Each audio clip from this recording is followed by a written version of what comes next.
안녕하십니까. 공병호TV의 공병호입니다. 여러분의 후원과 구독이 공병호TV의 나라 구하기를 향한 지속적인 활동을 가능하게 합니다. 방송 시작하겠습니다.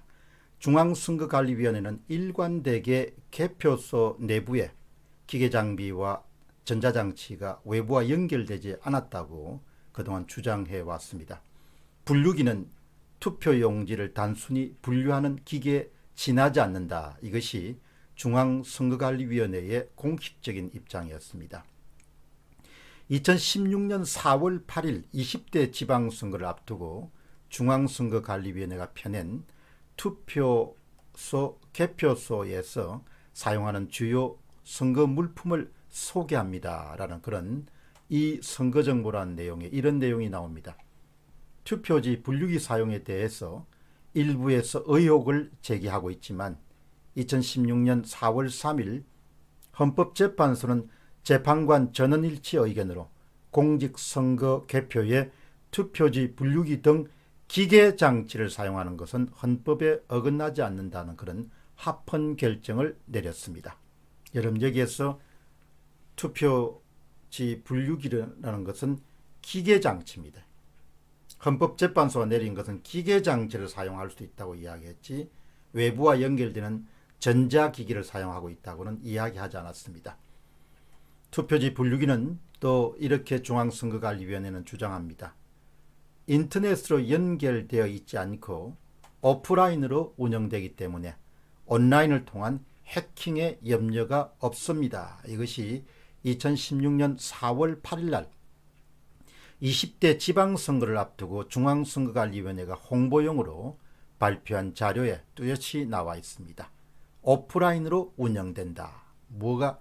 투표지 분류기가. 첫 번째 질문입니다. 인터넷과의 연결입니다. 중앙선관위에 거듭된 해명에도 불구하고 5월 15일 공병호TV는 개수기 제어 컴퓨터 무엇을 다운로드 받았는가라는 그런 제목의 방송을 내보냈습니다. 분류기를 작동하는 하기 시작하는 바로 그 시점에서 분류기 제어용 컴퓨터를 이용해서 중앙선거관리위원회 내부 전산망에 접속하는 과정이 소개되어 있습니다. 그 접속해서 기초코드 등록 절차를 거치는 것을 공개하고 있습니다. 그러니까 분류기가 가동되기 시작한 것은 기초코드 등록 절차를 마친 다음에서야 비로소 분류기가 가동되기 시작합니다. 기초코드 등록 절차에서는 시도 구분과 구시군 구분, 위원회명 등을 입력함으로써 특정 지역과 관련된 정보를 다운로드 받은 이후에 비로소 분류기가 움직이기 시작한다는 사실입니다. 따라서 인터넷과 연결되지 않는다는 기존의 중앙선거관리위원회의 입장은 그대로 믿을 수가 없게 되었습니다.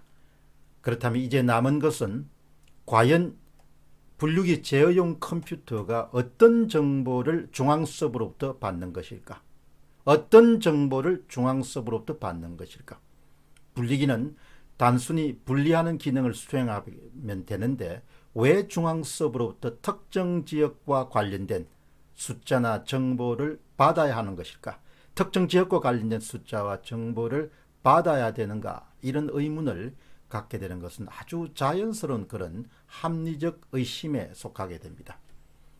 다음 질문은 전문가들의 의견입니다.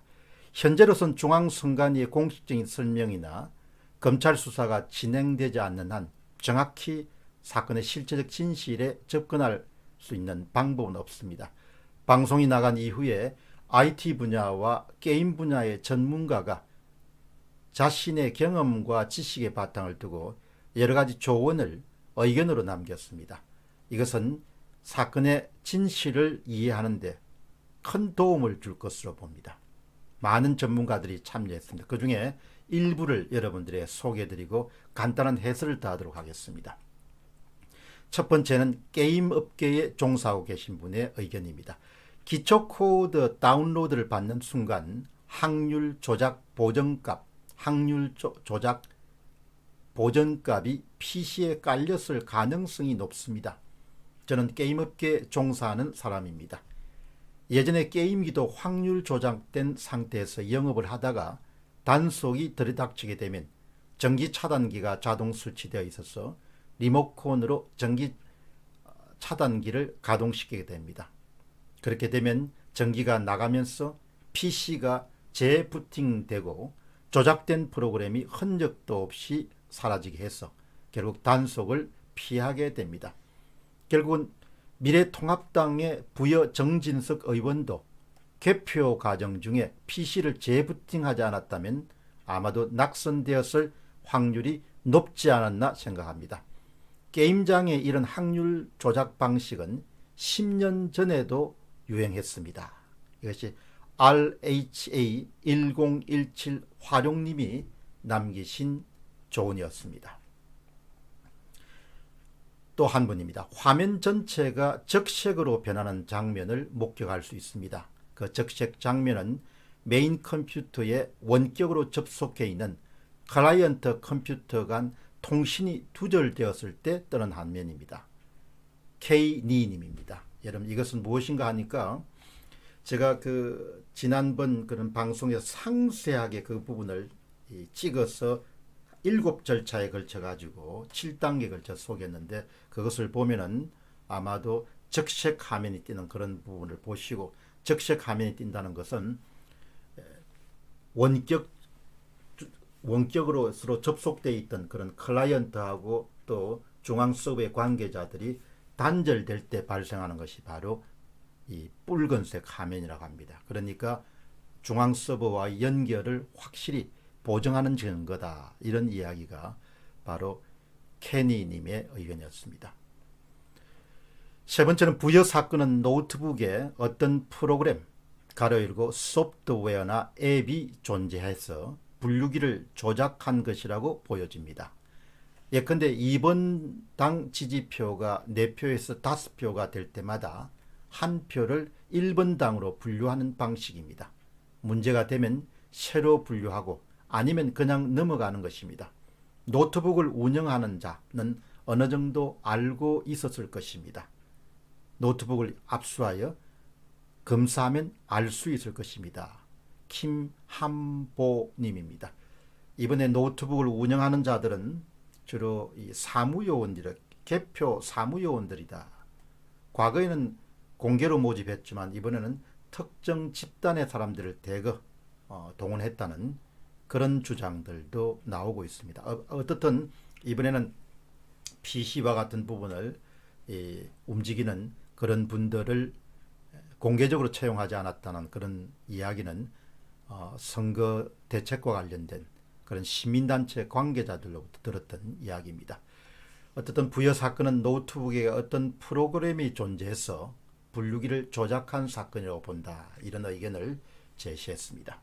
네 번째는 프로그램을 사전에 노트북에 다운로드 받아서 했다고 주장할 수도 있습니다. 그렇다고 해서 선거구별 구체적 정보를 입력할 필요는 없다고 봅니다.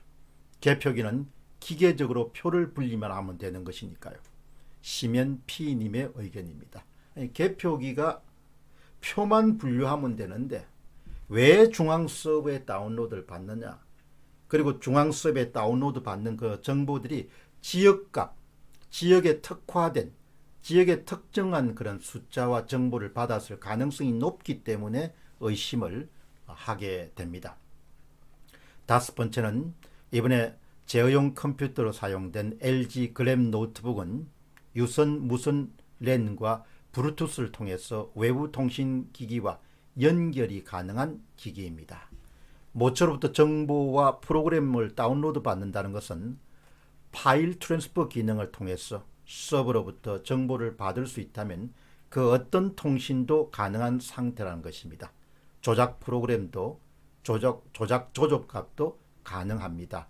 노호 S님의 의견이게 됩니다. 여러분 여기서 아주 중요한 것은 연결되어 있는 상태라는 것입니다. 연결되어 있는 상태라는 것입니다. 그게 굉장히 중요한 겁니다. 물론 그것은 아직까지는 주장이고 가설이기 때문에 앞으로 중앙선거관리위원회의 공식적인 해명이나 더더욱 검찰 수사를 통해서 밝혀져야 될 사안이라고 그렇게 봅니다. 그 다음에 여섯 번째는 분류기를 제어하는 외부 연결 인터넷이 핵심입니다. 이런 점에서 LG의 공로가 큽니다. 어처구니 없는 님이 말씀하신 겁니다. 7번째는 선관위가 주장하는 것처럼 외부와 통신이 단절되어 있다면 무결점 프로그램을 다운로드 받는다는 것은 불가능합니다. 이 부분도 아주 중요합니다. 기초 등록 정보를 입력하기 전에 일단 보안 카드를 넣고 분류기 제어용 컴퓨터를 전원을 넣고 난 다음에 그 다음에 무결점 프로그램을 다운로드 받습니다. 그래서 이 안에 보안적인 문제가 없는지를 체크하는데 그것 자체가 가능하려고 하면은 바로 연결되어 있는 상태여야 된다. 이런 점을 바로 노호 S님이 지적한 겁니다. 8번째는 선관위가 선거구별로 조작한 값을 다운받아 개표 시작한 것으로 보입니다. 선관위 서버 증거가 100% 남아있을 것으로 봅니다. 자유조선님입니다. 그 다음에 9번째는 제보 영상 화면을 보시면은 마우스를 만지지 않아도 커서가 움직이는 것을 볼 수 있습니다. 이것은 바로 외부 원격 조정으로 추정됩니다. 카밀라 님입니다. 마지막으로 10번째는 당일 선거가 끝나고 난 다음에 기준 수치가 나왔고 그 기준 수치에 의해서 조작값을 대입시켜 부정 당선시킨 것으로 보입니다. 어진백성님입니다. 여러분에게서 말씀드린 모든 내용은 전문가들의 지식과 경험의 바탕을 둔 일종의 주장이고 가설입니다. 그렇기 때문에 확정된 내용이 아니고 이와 같은 내용은 의혹을 제기하는 합리적 의심을 뒷받침하는 그런 증거일 뿐이고 또 확고한 그런 증거라는 것은 결국 앞으로 검찰 수사를 통해서 밝혀져야 될 것으로 봅니다. 공병호 TV의 공병호였습니다. 감사합니다.